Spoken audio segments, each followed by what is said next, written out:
A young black boy helped a young female millionaire with a flat tire, and the millionaire fell in love with the young man. "You look like you've been out here all day," the boy said, squinting against the Colorado sun. He was about 19 tall, but wiry with deep brown skin and sleeves rolled up past his elbows. Sweat clung to his neck, and the laces of his worn work boots dragged through the dust as he stepped off the gravel, shoulder toward her stranded Porsche. Alara Vance lowered her sunglasses, more surprised than alarmed. "I've been here long enough to hate every cactus in a 5-mem radius," she said, brushing a strand of hair from her flushed cheek. The boy chuckled, gentle and genuine. "Mind if I take a look?" She hesitated. "Out here, 30 minutes outside Grand Junction with no reception and a shredded rear tire." She didn't have many choices. His eyes met hers, clear, calm, unbothered by the logo on her car or the 1,000 leather flats she'd scuffed trying to walk back toward the last gas station. She nodded. He dropped his backpack, unzipped it, and pulled out a pair of work gloves and a compact toolkit that looked like it had been passed down through generations. "You've got a spare?" he asked, already kneeling at the tire. "In the back, I think," she said, stepping aside. He opened the trunk with a practiced motion, retrieved the spare, and got to work without another word. Alara folded her arms and leaned against the car, watching in silence. There was something mesmerizing about the efficiency of it, how he didn't waste movement, how he tightened bolts with a kind of rhythm, how the sun bounced off his brow and caught in the dark curls that stuck to his temple. "You do this often?" she asked finally. "Sometimes," he said without looking up. "My uncle owns a shop in town. Taught me everything before he passed." That silenced her. After a few more turns of the wrench, he stood and wiped his hands on his jeans. "You're all set." Alara reached for her wallet. "Let me." He held up a hand, stepping back. "No need, ma'am. I'm just glad I came down this road today." Her fingers froze halfway inside the leather clutch. "You don't want anything?" "I've got what I need," he said simply, slinging his pack over one shoulder. She didn't know what stunned her more, his skill or his refusal. "What's your name?" "Kalen," he said. "Kalen Jones." "Alara," she offered almost reluctantly. "Vance."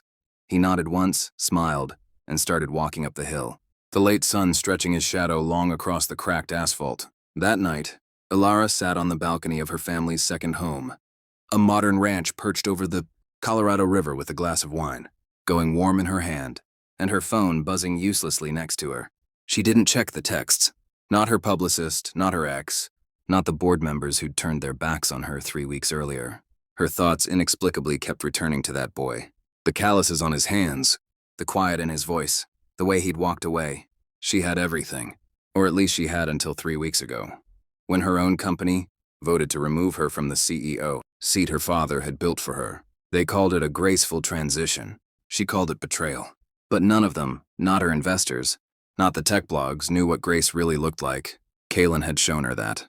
2 days later, she found herself driving the same route again, past the gas station, past the rock ridge, slowing at every shoulder, scanning for a familiar figure. Ridiculous, she knew, but something in her wouldn't let it go. At the edge of town, just beyond a line of old mailboxes and a sagging fence, she spotted him. Kalen was up on a ladder, hammering nails into a rotting awning above an old woman's porch. She parked, stepped out of the car, and watched. He didn't notice her at first. Not until the woman below shouted, "You got company, hun?" Kalen turned and blinked, then smiled, cautious but curious. "Miss Vance, I was in the neighborhood," she said, lying terribly. He climbed down. "Everything okay with the tire?" "Perfect," she replied. "But I never got to say thank you properly?" He shrugged. "You already did." She looked at the porch, the nails, the bent ladder. "You do this a lot." "Sometimes people need help," he said, "and I like using my hands." They stood in silence, wind brushing past, the scent of cedar and dust thick in the air. Something passed between them. Recognition maybe, or respect. Alara reached into her car and handed him something small. A cold bottle of water. Their fingers brushed. She didn't look away. "Thanks," he said, unscrewing the cap. "I don't suppose you like coffee?" she asked. He smiled, the first full smile she'd seen. "Depends who's asking." She smiled back just slightly. Someone who's not done driving this road yet. The cafe sat at the edge of town, tucked between a pawn shop and a closed-down video rental. The air inside was thick with the smell of fried potatoes and the slow hum of a dusty ceiling fan. Locals leaned over chipped formica tables, sipping lukewarm coffee, swapping stories without urgency. No one noticed the woman in designer jeans, and a gray linen blouse slip into the corner booth, except the server who raised an eyebrow at her polished heels. Ilara smiled politely, ordered black coffee, and settled into the cracked red leather seat. Her eyes scanned the window across from her, looking out toward the street where she'd seen Kalen climb a ladder 2 days earlier. The image hadn't left her, the hammer in his hand, the curve of his back as he braced the wood, the quiet rhythm of someone who didn't seek recognition. A bell rang above the door, and a gust of warm air followed a familiar silhouette. He was dusted in sawdust, sleeves rolled, hands darkened by work. Kalen stepped in, nodding at a man behind the counter. When he turned and caught her gaze, his body stilled just for a second. Ilara stood, her fingers lightly gripping the back of the booth. "Hey," he offered a polite nod. "Didn't think I'd see you again." She gestured to the seat across from hers. "Join me." Kalen hesitated, then sat slowly as if unsure if this was a trap or a joke. "I don't usually do coffee breaks with millionaires. I don't usually chase down mechanics," she said, smirking. He chuckled under his breath. "I'm not really a mechanic. You fix things," she said simply. "You fixed me." Kalen tilted his head, unsure what to do with that. "You were just stuck, that's all." "Sometimes being stuck is more dangerous than being broken," she said quietly. Their coffees arrived. He stirred sugar into his slowly, watching her through narrowed eyes. "So," he said after a pause, "why are you really here?" Ilara exhaled, glancing out the window. "Honestly, I don't know. I was driving and I ended up here again." He leaned back. "You're not used to being curious without a reason, are you?" She met his gaze. "I'm not used to someone walking away from me." Kalen looked down at his cup. "People like me don't usually get asked to stay." A silence fell between them, heavy but not bitter, the kind that acknowledged weight rather than trying to escape it. "I grew up in the kind of home where nothing stayed fixed," he said finally. "Mom left, Dad drank. My aunt kept things together with duct tape and prayer, so I learned early. If something's broken and you can't replace it, you better learn to fix it." "And you never ask for help?" she asked. "I asked this guy," he said with a quiet smile. "It's cheaper." She laughed. It wasn't forced. He liked that. He glanced out the window toward the church across the street. "What about you? What brings a woman like you to a place like this?" Ilara looked away, searching for words. "I lost something," she said finally. "Maybe I never really had it. I don't know. But when I left the boardroom for the last time, no one looked me in the eye. They just handed me a check and said, 'Thank you for your service,' like I'd been dismissed from the military."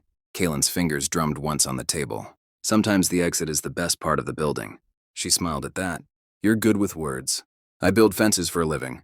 He shrugged. "Gives you time to think." They sat quietly for a moment, the silence softer now, more familiar. Then Ilara reached into her bag and pulled out a small leather-bound notebook. She slid it across the table. "What's this?" he asked. "An idea," she said. "A sketch for something. I've been thinking about a kind of community shop. Tools, mentorship, maybe even training programs. But it needs someone who actually knows how to build things." Kalen didn't touch the notebook. "You barely know me. I know what you did when no one was watching," she said. "That's more than I can say for most people in my world." He picked up the notebook, turned it in his hands, opened it slowly. Blue ink, simple sketches, rough ideas. But the intention was clear. "I'm not sure I'm the right person for this," he said. "I'm not sure I am either," she admitted. Their eyes met again. This time neither of them looked away. Outside, the wind kicked up dust across the pavement. Inside, two strangers sat across a table with nothing but coffee. A dream and a connection too new to name. "Okay," he said finally, voice low but certain. "Let's see where this road goes." The Harrington estate was nestled in the Aspen foothills, far from the cracked sidewalks and rusted fences of Kalen's neighborhood. The main house stood 3 stories tall, a marriage of steel and glass, the kind of structure that belonged on the cover of architectural magazines. Spotless windows reflected a sky too perfect to be real. It was the kind of place where every bush had been shaped, and every flower bed had a contract. Kalen stood at the front, steps with his hands shoved in the pockets of a button-down shirt Ilara had insisted he borrow. It was clean, pressed, unfamiliar, just like the world behind those double doors. "You sure you want to do this?" she asked from beside him, her voice soft. He shrugged, not looking at her. "I'm just here for the food."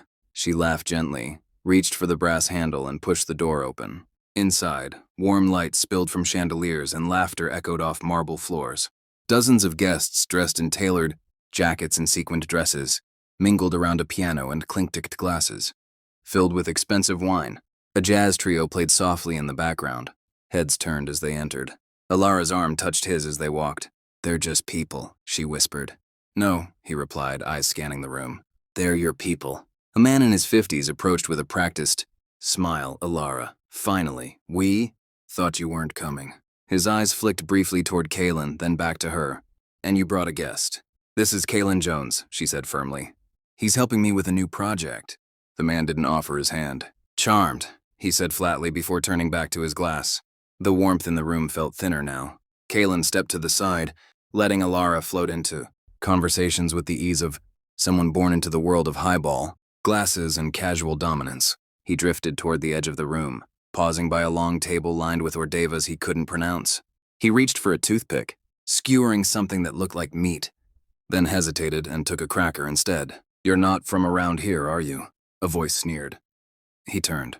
A young man, maybe mid-30s, crisp blazer, drink in hand, wore a grin that didn't reach his eyes. Excuse me? Relax, just making conversation, the man said. Alara tends to bring home projects. Kaylin's jaw tensed. She didn't bring home anything. The man chuckled. Easy, I'm just saying. She's known for picking up lost causes, dogs, startups, strangers. Before Kaylin could respond, a quiet voice cut through. Is there a problem here? Alara. The man straightened. No problem. Just chatting with your friend here. Alara's eyes locked on him, ice behind the smile. Then find someone else to chat with. The man walked away, muttering into his drink. Kaylin turned to her. That's what this is to them. A show. A charity case. She looked embarrassed. He's a jerk. Yeah, but he's not the only one staring. They don't matter. They matter to you, he said quietly. And I don't. She didn't answer. He stepped away from her, out through the side door and onto the terrace. The night air hit him like a confession. He leaned on the railing, looking out over miles of darkness dotted with distant lights. A few seconds later, she followed. I didn't think it'd be like this, she said. He didn't look at her. Didn't think I'd be on display. I wanted you here. Yeah? Or did you want to feel better about yourself? That hurt. She said nothing. He finally turned. His voice was steady but low. I'm not angry you're rich. I'm angry that you thought bringing me here would make anything easier for either of us. You think I don't see it too? She snapped. The way they look at me since I left the company, like I'm broken, like I lost my edge. And yeah, maybe I brought you here because I wanted them to see something good I found outside of their world. He stared at her. Turns out, she said bitterly, you don't want to be seen either. Silence, heavy and real. Then he said softer. I've spent my life blending in so I wouldn't get hurt. She stepped closer. I'm not here to hurt you, Kaylin. Then don't parade me. That landed. They stood inches apart now. No music, no voices, just the hum of a landscape they both suddenly felt alien to. He glanced away. You don't know what it's like. Walking into a room and waiting to be called the mistake. She exhaled. Maybe not, but I know what it's like to stand in one and not know who I am anymore. For a moment, the distance between them didn't feel like money or race or history. Just two people trying not to drown. He looked at her. I should go. She nodded, eyes glassy. Okay. He stepped past her, paused, then without turning. It wasn't the food. I came for you. And he walked into the night. The afternoon sun beat down on the gravel lot outside Thompson Hardware, where the smell of cut lumber and machine oil hung thick in the air. Kaylin stood under the shade of a half-assembled shed, hands deep in a box of bolts, pretending not to hear the car that rolled up behind him. He knew the engine by now, smooth, precise, foreign. Alara stepped out, trading heels for low boots. Her hair tied back, her face flushed, but not from the heat. Kaylin didn't look up. You lost again. I was in the area. You rich folks always in the area when you want something, he said, tone dry but not cruel. She took a few slow steps closer, stopping just short of the tools spread across the workbench. I'm not here for a fight. Good, he muttered. I'm tired of those. I wanted to say I'm sorry. That caught him. He glanced sideways. For what? For thinking I'd enjoy being a curiosity in your world. For putting you there, she said, and for not stopping that night when you clearly wanted to leave. Kaylin sighed, wiping his hands on a rag. It wasn't about leaving. It was about being seen the wrong way. Alara looked around. The dust, the wood, the open sky. It was a world far from Harrington Estates and curated guest lists. I brought you into my space, she said, but I never gave you room to breathe. He finally looked at her. Why do you care so much? Her voice cracked just slightly. 'Cause you're the first person in years who looked at me without expectation or judgment. You just saw me. That silenced him. And when I lost everything that made people return my calls, When I couldn't walk into my own boardroom without whispers, you were the one who reminded me I still had worth. Kalen folded his arms, guarded. So now I'm your emotional crutch. No, she said. You're my mirror. The one thing in my life that's been honest. A breeze stirred the dust around their feet. Somewhere behind them, a table saw word to life. She reached into her bag, pulled out the notebook she'd once shown him. It was worn now, creased at the corners, full of new pages. I kept working on it. The community workshop idea. Mentorship, vocational training. It's not a pitch. It's real. He took it. Thumbed through the pages in silence. You don't have to say yes, she added. But I want you to know I meant every word. Kalen closed the notebook slowly. Why me? She smiled, eyes wet but steady. Because you don't need to be rich to be extraordinary. For the first time since the night on the terrace, he let himself really look at her. Beyond the wealth, beyond the chaos she came from. Just her. He nodded once. All right, I'll help you build it, he said. But on one condition. What? You stop apologizing for loving something real. Alara blinked, then laughed, soft, grateful. Deal. Later that week, they sat across from each other on the tailgate of an old pickup parked. At the edge of the lot, plans spread between them, coffee in hand, dusk sinking into the mountains. Kalen pointed at one of the blueprints. You drew this electrical setup backwards. Alara frowned. No, I didn't. He raised an eyebrow. She sighed. Fine, maybe I did. He smirked. You're lucky I'm patient. I'm lucky for a lot of things lately. She sipped her coffee. Eyes on the horizon. They're going to come after me again.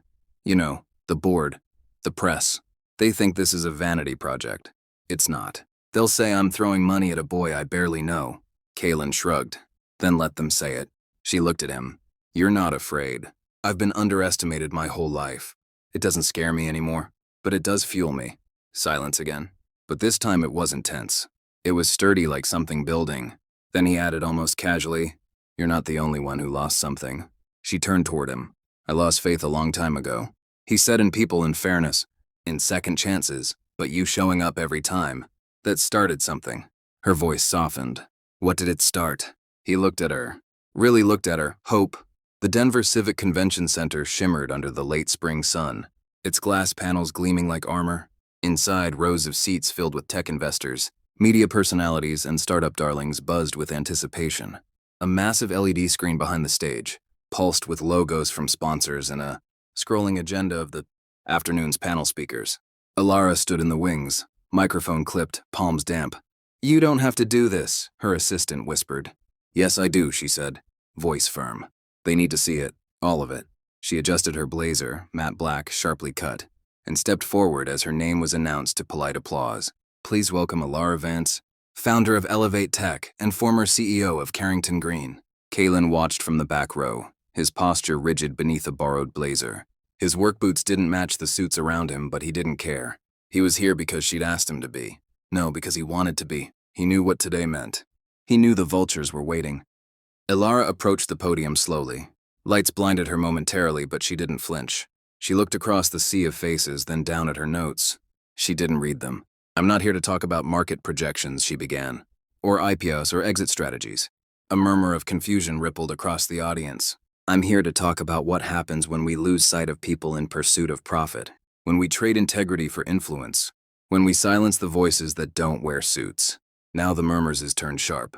You all know I left Carrington Green. What you don't know is why. Behind her, the screen flickered. A photo appeared, not of spreadsheets or solar panels, but of a tool-strewn workbench of hands gripping wood, of a young man showing children how to build something from scratch. I left because the people I worked with stopped listening. They stopped believing that innovation comes from unexpected places. She took a breath. Last month, I brought a young man, Kalen Jones, to one of my industry events. You probably read the articles, the comments, the assumptions. A long pause. Her throat tightened, but she pushed through. What none of you saw was what I saw. A builder, a teacher, a man with more wisdom than some of the executives I sat beside for 10 years. She looked toward the crowd, toward Kalen, even if she couldn't see his face. I love him. The room went silent, not shocked, stunned. And if that costs me your funding, your respect, or your invitation to next year's keynote, so be it. Gasps, phones raised, the silence burst like glass. She smiled just barely because I'd rather build something honest with him than keep pretending with any of you. Then she walked off stage. Backstage, her assistant looked pale. Ilara, the press. Let them write, she said, pulling the mic off. I gave them something worth writing. A few feet behind her, Kalen stood frozen in the hallway, having made his way there as soon as the speech ended. You didn't have to do that, he said quietly. I know you could lose everything. She walked toward him. Then let me lose it with intention. He looked at her, eyes heavy but alive. You meant it? He asked. All of it? She stepped closer. Every word. They stood inches apart in the hallway in the storm. Then I'm staying, he said. A beat passed. Then her voice soft cracking. Good. That night, the internet burned. Headlines like fire. Alara Vance declares love for unknown builder at Tech Summit. CEO walks away from fortune for a man with dirt under his nails. The backlash came fast. Investors pulled out of her community project. Former board members issued statements distancing themselves. But something else happened too. Letters came, emails, handwritten notes from teachers, veterans, welders, grandmothers, stories of people who were seen, truly seen for the first time in years. And among them, one letter stood out. It was from a 12-year-old girl in Detroit. My brother says I can't build things because I'm a girl. But you showed them on that stage. You built something brave. Alara read the note aloud to Kalen under a sky full of stars, sitting on the porch of the new workshop they were building together. He leaned back, arms crossed behind his head. She gets it, he said. Alara nodded. Yeah, she does. He turned to her. You know, you didn't just break their silence. What do you mean? You broke mine. 1 year later, the morning sun stretched long across the gravel driveway of the newly completed workshop just outside Grand Junction, Colorado. Where an abandoned warehouse once stood, now rose a beautiful, clen-lined structure clad in pine wood and corrugated steel. Its large front windows etched with the words Jones and Vance Institute, Skills, Dignity, Future. Inside, the scent of sawdust and fresh paint mingled with the aroma of brewed coffee and cinnamon rolls, donated by a local bakery. Rows of benches lined the workshop where young men and women, black, white, Latino, Navajo, laughed, drilled, measured, built. Kalen stood at the head of the room wearing jeans, a dark blue shirt, and an apron stree with chalk. He leaned over a table demonstrating how to cut a dovetail joint with precision. Every student watched him, not with obligation, but with admiration. He no longer felt out of place in front of a crowd. He was home. Alara stood by the entrance, greeting community leaders, donors, and old friends. She looked different, not in wealth or status, but in presence. Grounded, clear. The phone in her purse buzzed every few minutes with missed calls and press requests, but she didn't glance at it once. Outside, guests gathered around a podium framed by two American flags and a backdrop of young trees planted the previous spring. Kalen stepped up to the mic, adjusting it carefully. His hand surprisingly steady. He looked out at the faces, familiar and new, and exhaled. I used to believe that some people were just born to stay small, he began. That no matter how good you were, how hard you worked, there were places you'd never be invited into. He paused. And then I met someone who didn't invite me in. She walked out of the door herself, sat beside me and listened. Alara's eyes shone. Several people dabbed tears. She didn't hand me a ladder. She handed me tools, he said. And together we built something bigger than either of us. He nodded toward the building behind him. This place isn't just for kids who want to learn how to build a table. It's for anyone who's been told they don't belong. It's for the ones who fix things quietly, who don't wear suits, who know the value of calloused hands. He smiled, voice low but resonant. It's for the ones like me. Applause erupted, but he didn't move. He let the moment breathe. Then he added with that signature pause of his. We named it Jones and Vance. But the truth is, this house doesn't belong to us. It belongs to the future. Later that afternoon, when the crowd had thinned and the sun dipped low, Kalen and Alara sat side by side on the back steps of the building, watching a few kids chase each other across the field behind them. She leaned her head on his shoulder. You nailed it. I didn't stutter. He teased. Nope, you just turned every grown man into a puddle. He laughed. But there was something deeper in the sound. Something healed. Do you ever miss it? He asked. The old world. Alara shook her head. Not for a second. I didn't lose power. I just found a better way to use it. He nodded. You remember what you said to me a year ago after that conference? Which part? That loving something real was worth losing everything else. She looked up at him. Yeah. He held up her hand, kissed her knuckles. You were right. That evening, as dusk softened the edges of the sky, the workshop glowed from within, light spilling from its tall windows, laughter echoing from inside, the clatter of hammers and dreams. An old pickup pulled up slowly along the side of the road. Mrs. Temple, the retired school librarian, rolled down her window and looked out with misty eyes. She'd lived in this town her whole life. They'd unturned a scrapyard into a sanctuary, she whispered to herself. She wasn't wrong. Inside, Kaylin helped a student line up a drill. Easy pressure. Let the tool do the work. The boy looked up. You ever get scared? Kaylin smiled all the time. So how do you know you're doing the right thing? He thought for a second, then said, when it feels like you're building something bigger than yourself and it scares you just enough to mean something. That's how. The bell above the workshop door jingled. Ilara walked in holding a small framed photo. She handed it to Kaylin. Inside the frame was a picture of him taken from behind, teaching a class. On the frame in careful script were the words, "Love builds." He looked at it, then at her. Where do we hang it? She smiled. At the heart.